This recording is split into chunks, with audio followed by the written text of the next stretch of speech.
An unexpected encounter.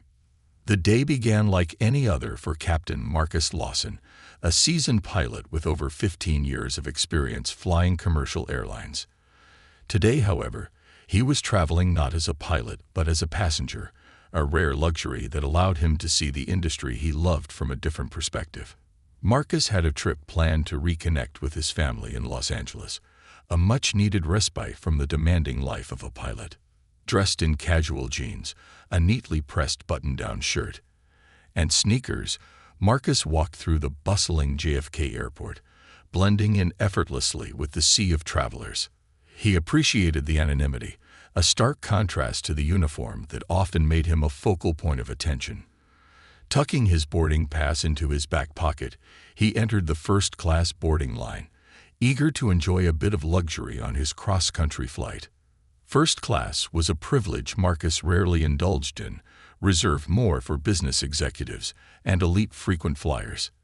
But today, the airline had upgraded him, a small token of appreciation for his years of service. As he settled into the plush leather seat, he couldn't help but feel a sense of satisfaction. The soft hum of the engines, the subtle clink of champagne glasses, and the soothing announcements over the intercom created a cocoon of comfort that he rarely experienced on the job. Marcus pulled out a worn copy of The Right Stuff, a book he admired for its depiction of the bravery and resilience required in aviation. He was barely 2 pages in when he noticed a flurry of movement from the cabin crew. A petite blonde flight attendant approached him, her smile polite but her eyes scanning him with a hesitation Marcus had seen too many times before. "Excuse me, sir," she began, her tone professional but laced with unease. "Could I see your boarding pass, please?" Marcus looked up, slightly puzzled, but obliged without hesitation. Handing her the slip of paper, he watched as her brows furrowed in confusion. She scrutinized the ticket, then glanced at him, her expression shifting into one of subtle discomfort. "I'm sorry, sir," she said after a pause, her voice low as though trying to avoid drawing attention. "It seems there's been an error. This seat is reserved for our first-class passengers, and, unfortunately, I'll have to ask you to move to economy." The statement landed heavily, more surprising than angering at first. Marcus raised an eyebrow, his calm demeanor giving no indication of the frustration simmering beneath the surface. "I believe there's no mistake," he replied evenly. "This is my assigned seat. Perhaps there's a misunderstanding." The flight attendant's practiced smile wavered. "I assure you, sir, it's not about the ticket itself. It's just that there's been an overbooking issue, and we need to accommodate other passengers." Marcus's jaw tightened. Years of navigating microaggressions had given him an innate ability to discern when someone was skirting the real issue. He leaned back slightly, his voice calm but firm. "Are you saying I'm the only one being asked to move due to this overbooking issue?" She faltered, her gaze darting around the cabin as if seeking backup. "It's a standard procedure, sir. We have protocols. And I'm sure those protocols aren't selectively applied based on appearances," Marcus interjected smoothly. "I'd like to speak with your supervisor, or better yet, the captain. I'm not leaving this seat without a valid explanation."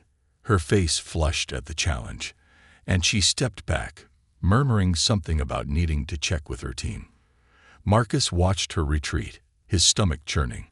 This wasn't the first time he'd encountered discrimination, but it was the audacity of the act, in an industry he'd dedicated his life to, that stung the most. Around him, the first-class cabin buzzed with quiet curiosity. Some passengers openly stared, while others tried to feign indifference. Marcus felt their eyes on him, a mix of judgment, pity, and confusion. He turned back to his book, determined to maintain his composure, though the words on the page blurred under the weight of his thoughts.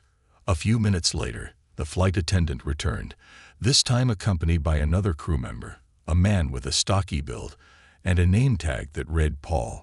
He introduced himself as the cabin supervisor and repeated the request for Marcus to move to economy, citing vague explanations about overbooking and operational needs. "I've already explained to your colleague," Marcus said, his voice still controlled, though a hard edge had crept in. "I paid for this seat, and I have every right to remain here. If there's an issue, I'd like to hear it directly from the captain." Paul exchanged a glance with the flight attendant, his expression betraying a mix of discomfort and irritation. "Sir, we're trying to resolve this as smoothly as possible. Please understand, we have a system, and sometimes these situations require flexibility from our passengers." Marcus tilted his head, his gaze unyielding. "I spent over a decade in this industry. I know how these systems work, and I know my rights as a passenger. I'm not moving unless there's a legitimate reason, and so far, I haven't heard one." The firmness in his tone caused Paul to pause, visibly caught off guard by Marcus's confidence. The silence stretched, heavy with unspoken tensions. Finally, Paul sighed, muttering something about consulting the captain, and walked away with the flight attendant in tow. As Marcus sat back, he couldn't ignore the tightening knot in his chest. He hated confrontations, especially ones that dredged up memories of the countless battles he'd fought to prove himself in a world that often judged him by his skin before his skills. But he also knew that moments like these were pivotal. They weren't just about him. They were about challenging the quiet prejudices that persisted in spaces that prided themselves on progressiveness. Minutes ticked by, and just as Marcus began to wonder if they were planning to ignore him altogether, the cockpit door opened. Out stepped a man in his late 40s, with neatly combed gray hair and a captain's uniform that bore the insignia of authority. His sharp eyes scanned the cabin before landing on Marcus. "Captain Lawson," he said, his voice firm but not unkind. "I understand there's been a misunderstanding. Would you mind stepping to the front for a moment?" The mention of captain caused a ripple of murmurs to sweep through the cabin. Marcus stood, his movements measured, and followed the captain to the galley area near the cockpit.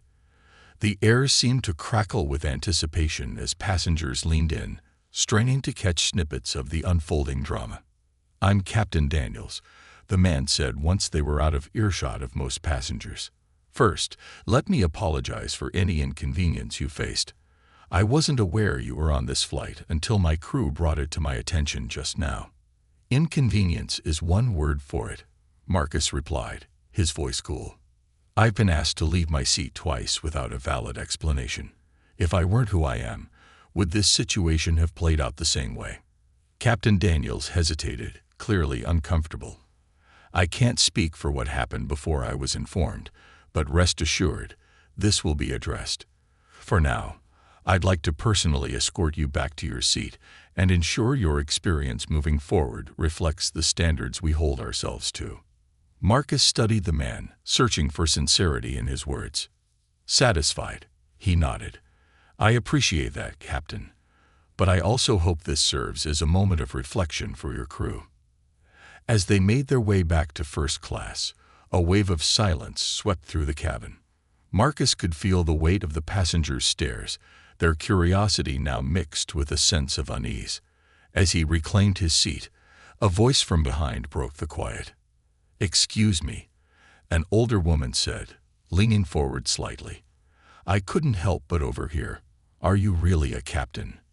Marcus turned, meeting her gaze with a small smile. "Yes, ma'am. I've been flying for over 15 years. Her face softened with admiration. "Well, it's about time someone like you made them think twice."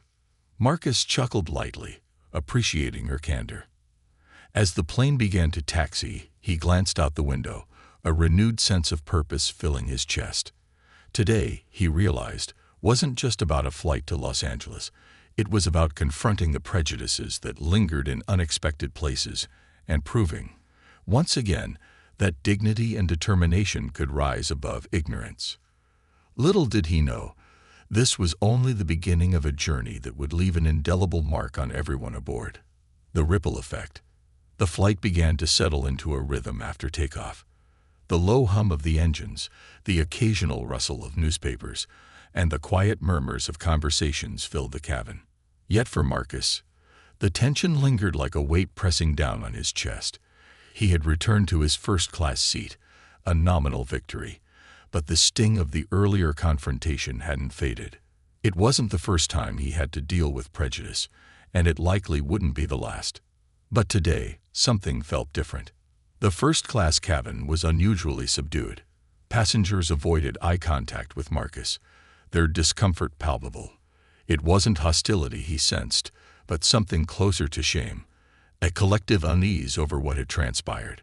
While some passengers were likely unaware of the full context, others had witnessed enough to understand that Marcus's removal had been motivated by more than just a simple error. The older woman who had spoken up earlier caught Marcus's eye and offered a reassuring nod.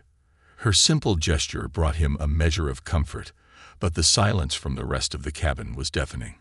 No one else had come to his defense, and Marcus couldn't help but wonder what it would take for people to speak out against injustice when they saw it unfolding before them. The cabin crew's dilemma. In the galley, Sarah stood with Paul, her composure barely holding. The encounter with Marcus had rattled her in ways she hadn't expected. She wasn't new to challenging passengers. Over the years, she had dealt with her fair share of entitlement and unruliness. But this was different. "I didn't know he was a pilot," she said quietly, her voice tinged with defensiveness and regret. Paul frowned, crossing his arms. "That shouldn't matter, Sarah. Whether he's a pilot or not, what happened out there was unacceptable. We can't let our assumptions dictate how we treat passengers." She bristled at the rebuke. "It wasn't like that. I was just trying to follow protocol. We had an overbooking issue and you chose him," Paul interrupted, his tone firm but not unkind. "You need to ask yourself why." Sarah fell silent, the weight of his words sinking in.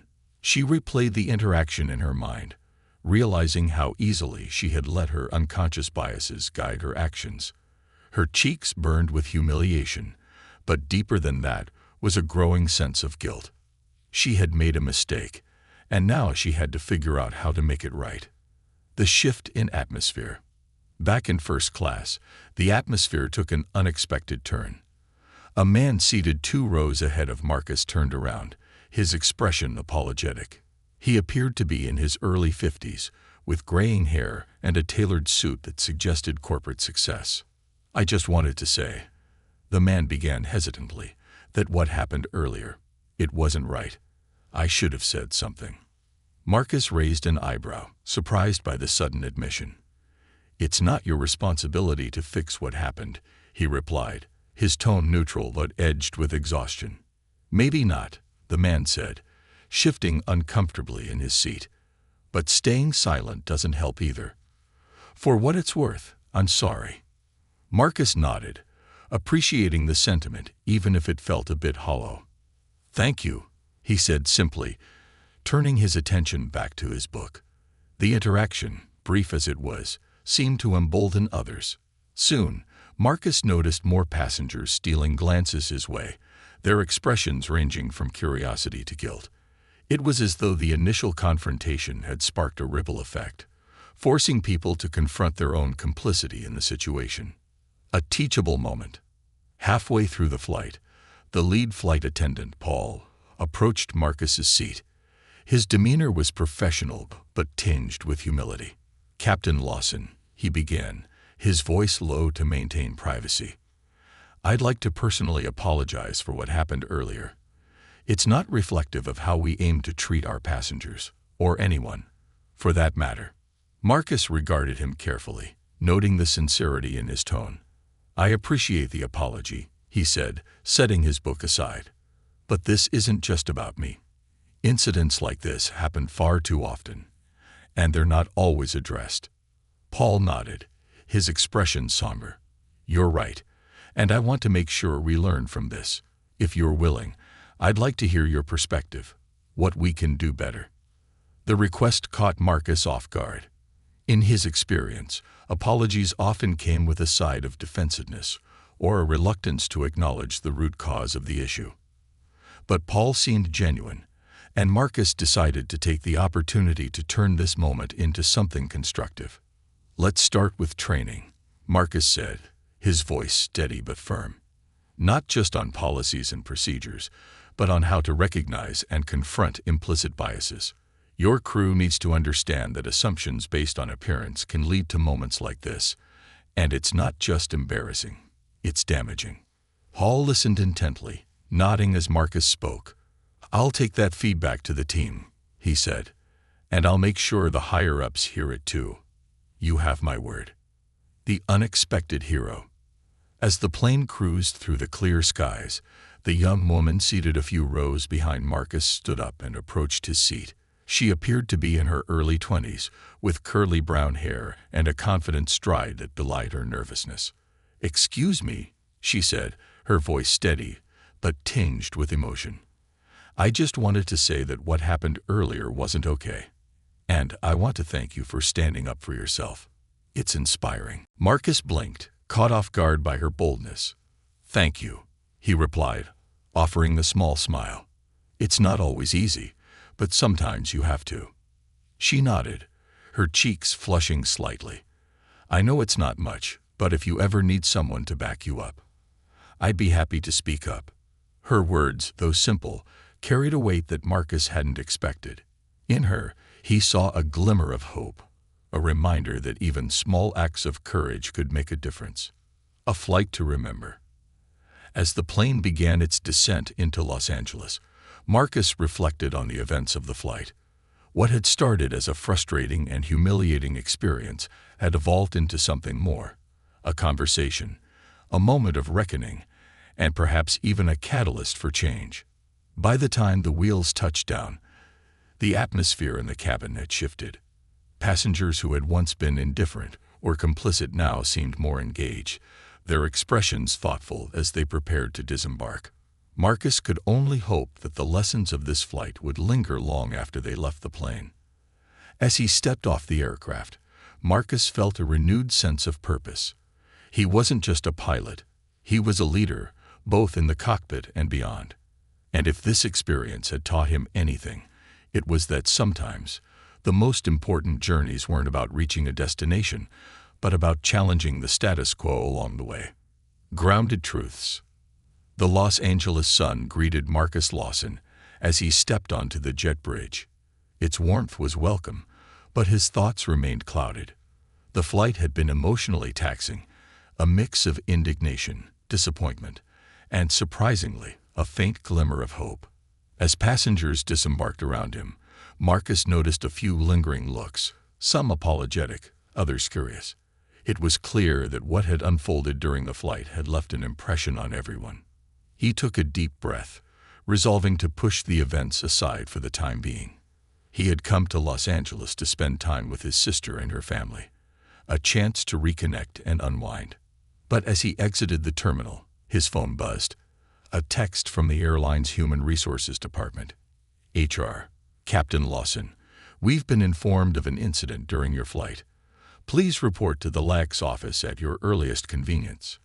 Marcus sighed, the weight of responsibility settling back onto his shoulders. It wasn't surprising that word had reached the higher-ups. Airlines were meticulous about maintaining their image. Still, he had hoped for a quiet arrival, a chance to decompress. Instead, it seemed the day's challenges weren't over yet. The meeting. The airline's office at LAX was sleek and modern, its minimalist design a stark contrast to the chaos of the airport outside. Marcus was escorted into a conference room where a panel of 4 executives sat waiting, their expressions carefully neutral. At the center of the group was Lisa Reynolds, the head of customer experience, a sharp-eyed woman known for her no-nonsense approach. "Captain Lawson," Lisa began, gesturing for him to sit. "Thank you for coming on such short notice. We've been made aware of the events on your flight, and we wanted to address them directly." Marcus sat, his posture straight but relaxed, meeting each executive's gaze in turn. "I appreciate the prompt response," he replied. "I assume you've already spoken to the crew." Lisa nodded. "We've conducted initial interviews, and while there are still details to clarify, it's clear that the situation was mishandled. On behalf of the airline, I'd like to personally apologize for what you experienced." Marcus acknowledged the apology with a slight nod, but remained silent, waiting to hear more. Lisa's tone shifted, becoming more inquisitive. We want to ensure this doesn't happen again, not just for you, but for any of our passengers. Can you walk us through what happened from your perspective?" Marcus recounted the events calmly, detailing the interaction with Sarah, the subsequent confrontation with the cabin supervisor, and the eventual intervention by Captain Daniels. He emphasized the underlying issue of implicit bias, carefully choosing his words to ensure the focus remained on the broader implications rather than his personal grievances. When he finished, Lisa leaned back in her chair, her expression thoughtful. "It's evident that this wasn't just a procedural failure," she said after a pause. "We have work to do, not just with this crew but across the board. Captain Lawson, if you're willing, I'd like to involve you in developing a new training module on bias awareness for our staff." The proposal caught Marcus off guard. He had expected an apology, maybe some assurances of disciplinary action, but this was something more. "I'd be open to that," he said cautiously, "but only if the initiative is taken seriously. Training sessions won't mean much if they're treated as a box to tick."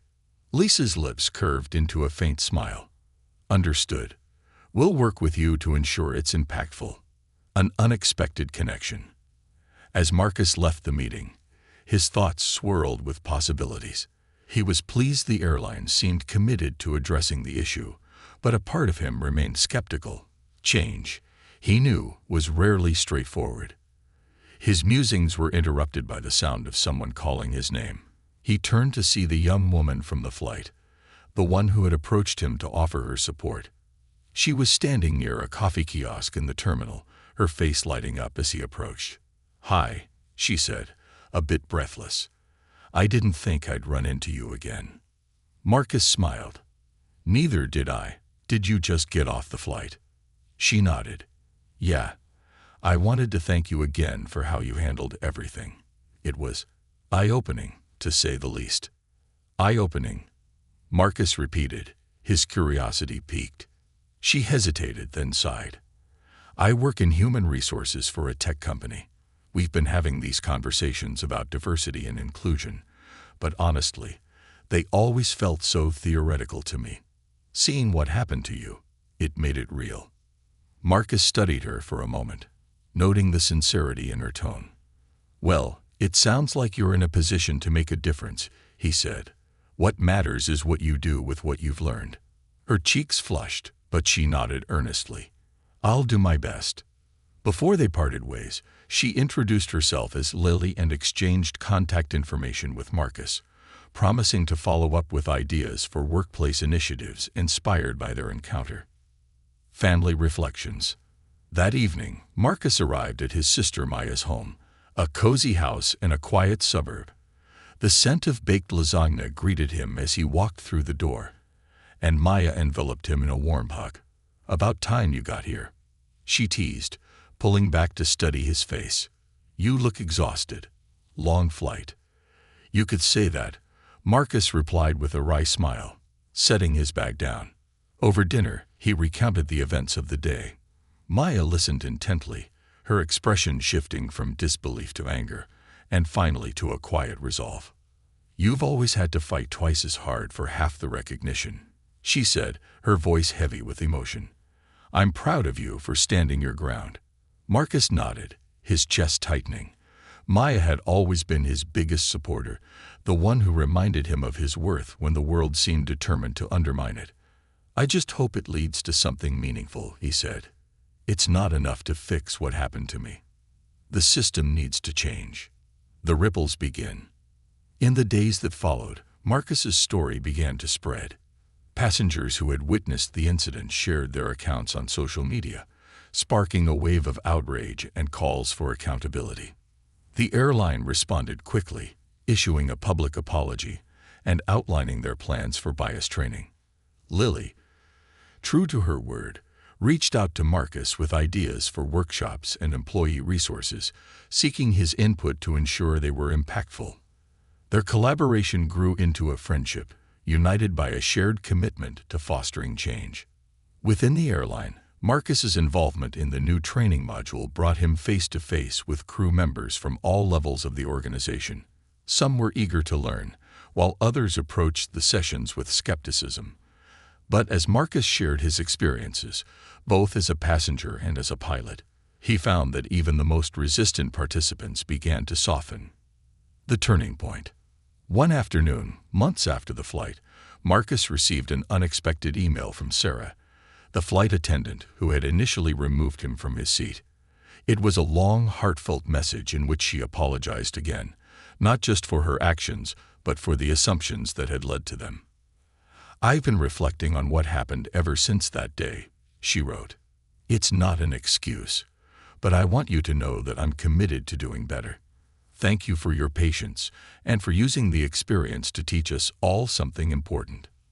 Marcus stared at the screen for a long moment before replying. He didn't absolve her completely. Change required accountability. But he acknowledged her effort and encouraged her to keep learning. As he hit send, Marcus felt a sense of closure. The journey wasn't over, but for the first time, he felt that real progress was within reach. And as he prepared for his next flight, this time in the cockpit, he carried with him the knowledge that even small ripples could lead to powerful waves. Building the skies of tomorrow.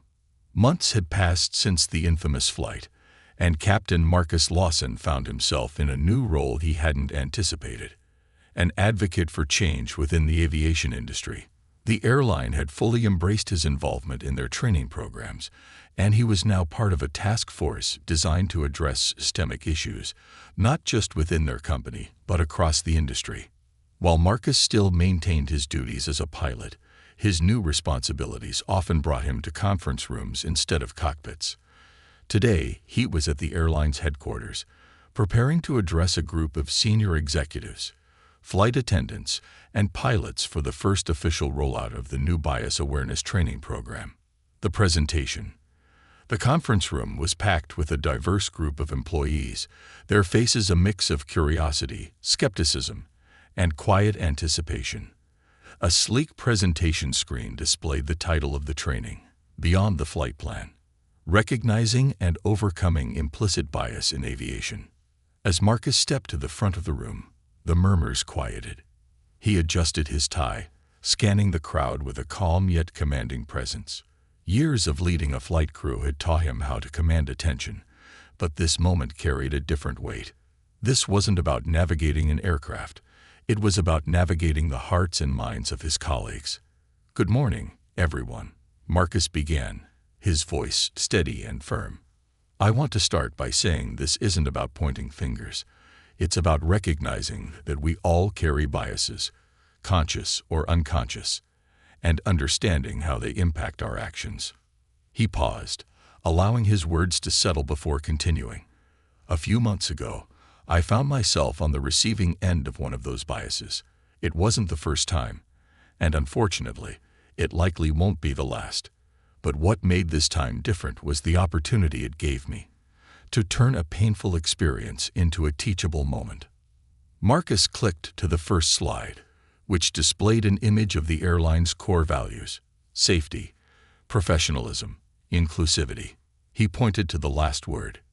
"Inclusivity," he said, his tone sharpening. "It's a term we see everywhere, on posters, in training manuals, in company memos. But what does it mean in practice? How do we ensure that this word is more than just a buzzword?" The room remained silent, the weight of his question palpable. Marcus continued, walking the group through real-world examples, including his own experience, while interweaving practical strategies for recognizing and mitigating bias. His presentation wasn't just about theory. It was grounded in actionable steps. By the time he concluded, the room was buzzing with energy. Hands shot up as employees began to ask questions, share experiences, and engage in a conversation that felt raw and transformative. Sarah's transformation.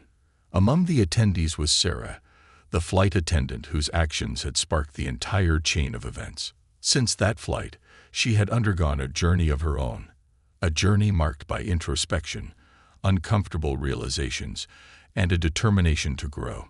The airline had encouraged her to attend every training session Marcus led, not as punishment, but as an opportunity to learn. As the session ended, Sarah approached Marcus, her hands clasped nervously.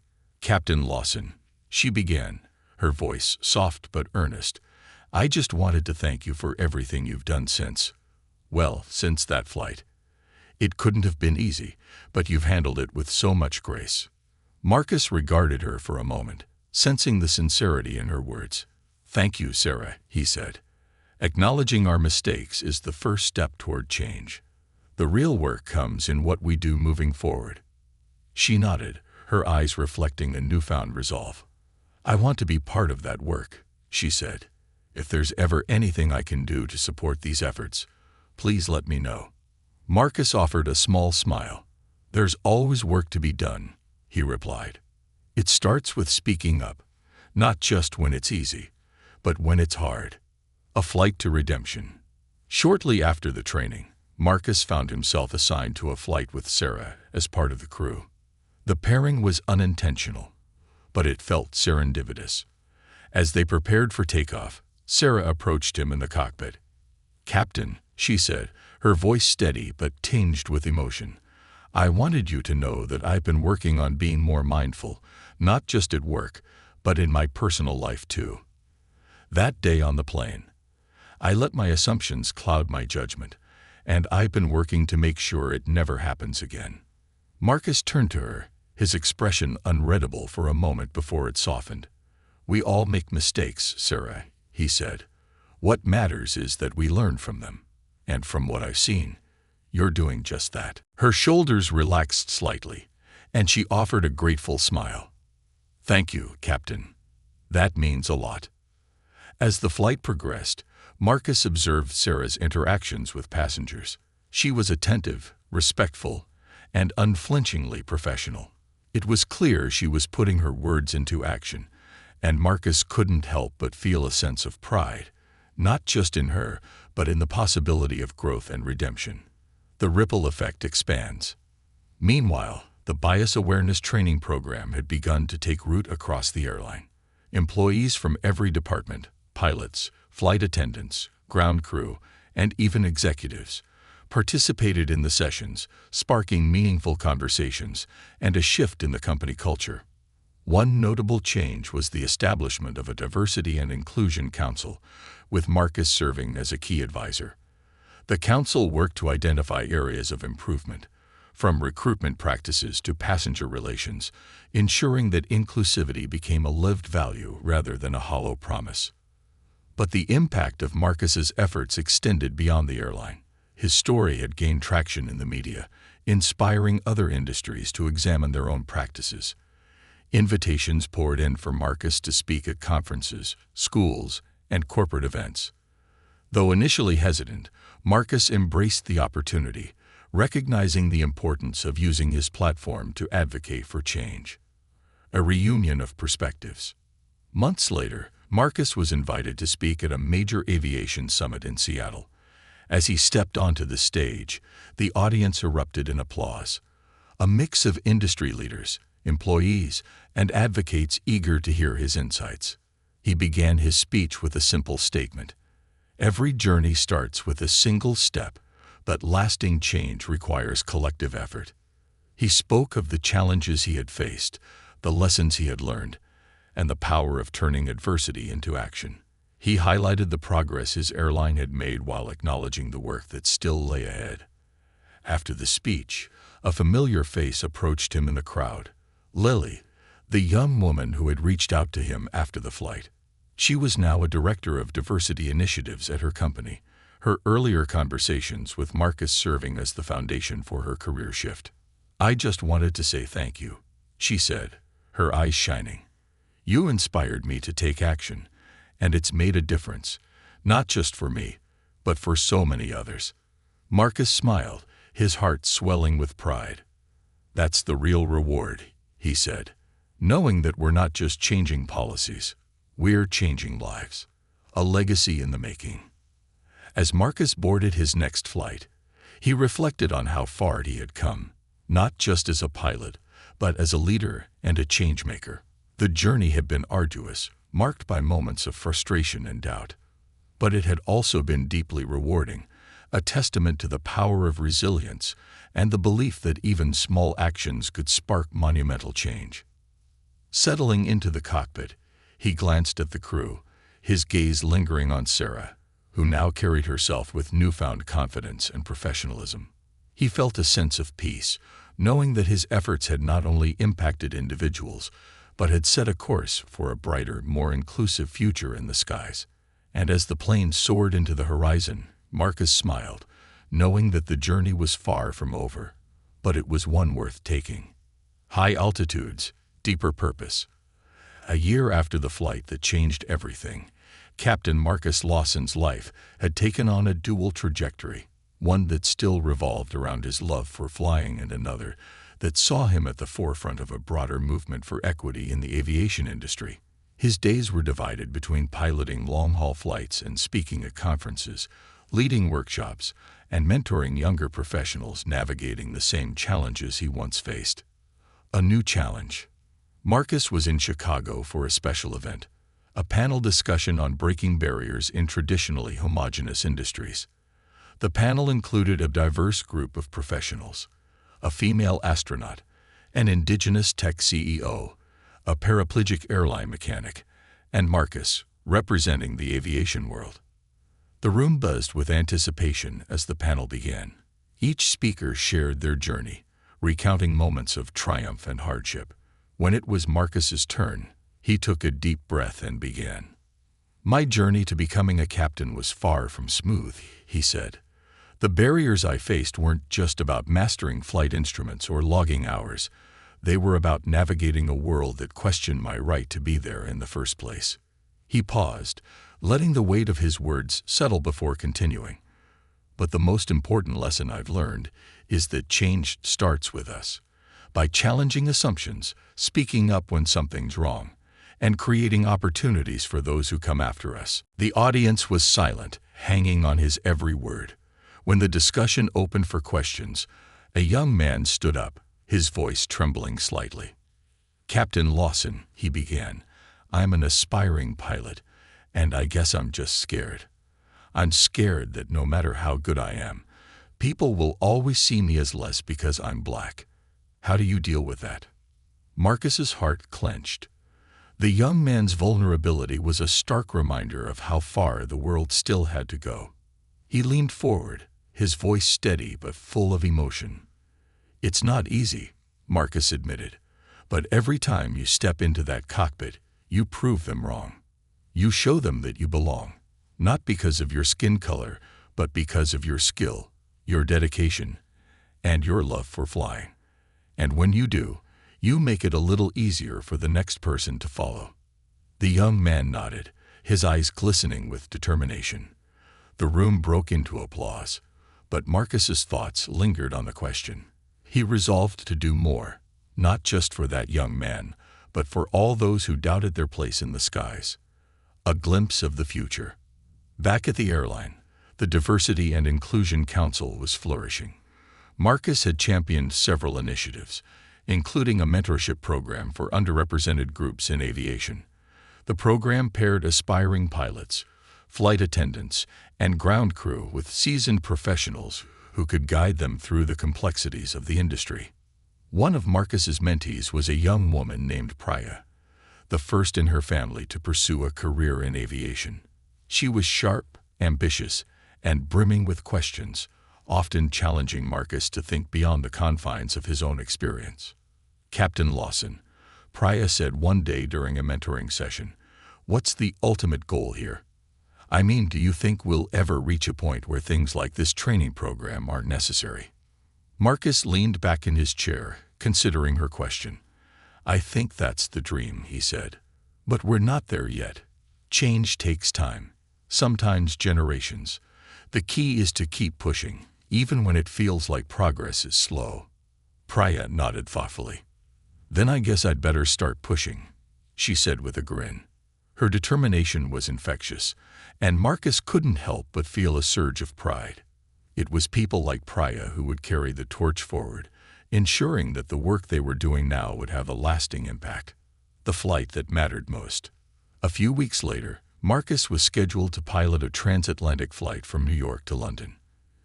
It was a routine route, one he had flown dozens of times before. But as he reviewed the passenger manifest, something caught his eye. A familiar name. James Lawson, his father. Marcus's relationship with his father was complicated. James had been a military man, proud and exacting, who had struggled to understand Marcus's passion for aviation. While he had never outright discouraged his son, he had often dismissed Marcus's dreams as impractical, urging him to pursue a safer career. As the flight boarded, Marcus spotted his father in the first-class cabin. James was seated near the window, his posture rigid and his expression unreadable. Marcus decided to wait until they were in the air before approaching him. Once the plane reached cruising altitude, Marcus stepped out of the cockpit and made his way to his father's seat. James looked up, his eyes widening in surprise. "Marcus," he said, his voice gruff. "Didn't expect to see you here." Marcus smiled, his heart pounding. "I'm flying this plane, Dad." James's eyebrows shot up. "You're the captain." "That's right," Marcus said, pulling up a seat across from him. "I thought it might be nice to catch up." Their conversation began awkwardly, a mix of pleasantries and long pauses. But as the flight progressed, Marcus found himself opening up, sharing the struggles and triumphs of his career. To his surprise, James listened intently, his usual stoicism giving way to a quiet attentiveness. "You've done well, son," James said finally, his voice softer than Marcus had ever heard it. "I'm proud of you." The words hit Marcus like a tidal wave. For years, he had sought his father's approval, often wondering if he would ever hear those words. Now, as they sat thousands of feet above the ground, he realized that his journey had come full circle. An unexpected announcement. As the plane began its descent into London, Marcus returned to the cockpit, his mind racing with thoughts of his father and the unexpected connection they had made. But as he prepared to make the final landing announcement, inspiration struck. He pressed the intercom button, his voice calm and confident as it filled the cabin. "Ladies and gentlemen, this is your captain speaking. As we prepare for our descent, I'd like to take a moment to share something personal. Today, I have the honor of flying with a very special passenger, my father, James Lawson. Dad, I just want to say thank you for everything you've done for me. I wouldn't be here without you." The cabin erupted in applause, and Marcus couldn't help but smile. For the first time, he felt the full weight of what he had accomplished, not just as a pilot, but as a son, a mentor, and a change-maker. The legacy takes flight. When the plane landed and the passengers disembarked, Marcus and his father walked through the terminal together. Their conversation was easy, their bond stronger than it had ever been. As they parted ways, Marcus felt a sense of peace, knowing that he had not only achieved his dreams, but had also inspired others to reach for theirs. Back in the cockpit, as he prepared for the return flight to New York, Marcus glanced at the control panel, a familiar sense of purpose settling over him. The skies were vast, and the journey was far from over. But Marcus knew that with each flight, each conversation, and each act of courage, he was helping to build a future where everyone could soar. Horizons beyond the clouds. Captain Marcus Lawson stared out of his cockpit window as the sun dipped below the horizon, painting the sky in shades of fiery orange and soft purple. It was a view he never tired of, one that reminded him why he loved to fly.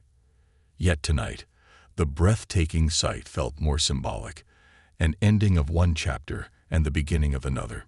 It had been nearly 2 years since the flight that had sparked a cascade of change within Marcus's life and the aviation industry.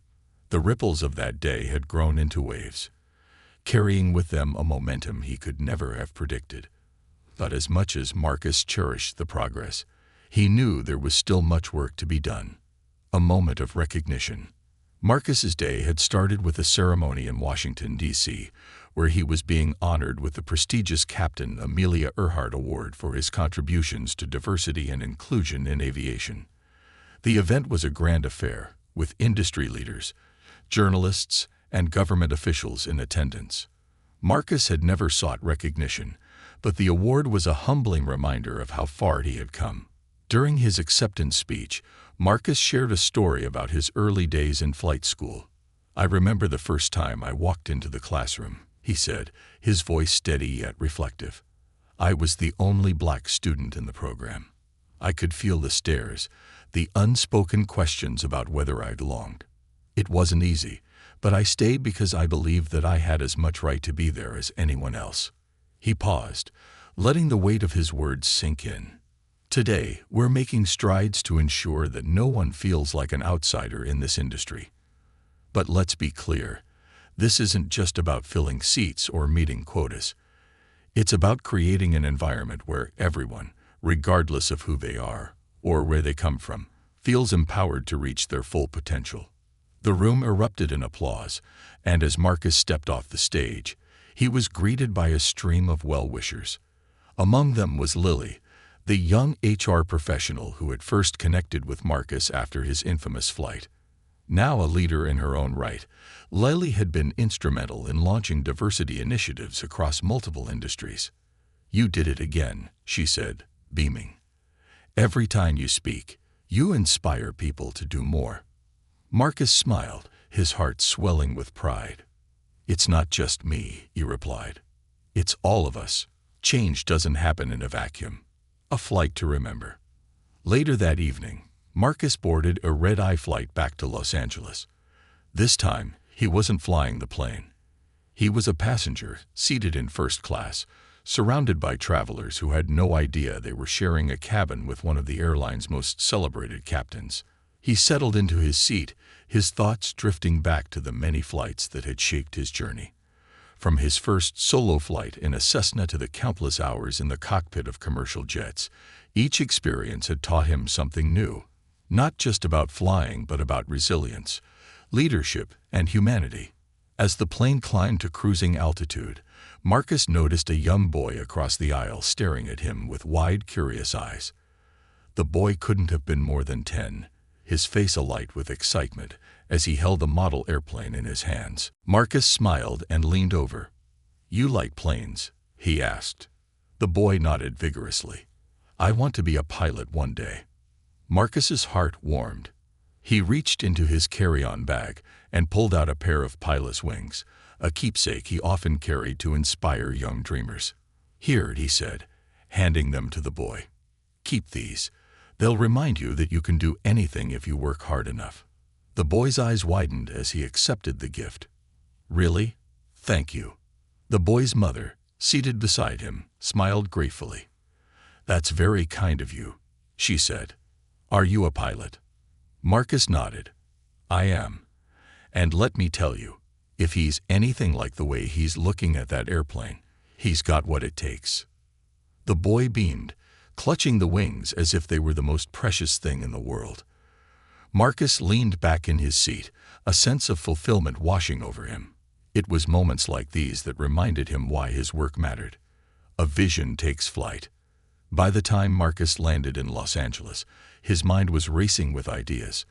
Inspired by the ceremony and the interactions he had during the flight, he began drafting plans for his next major initiative.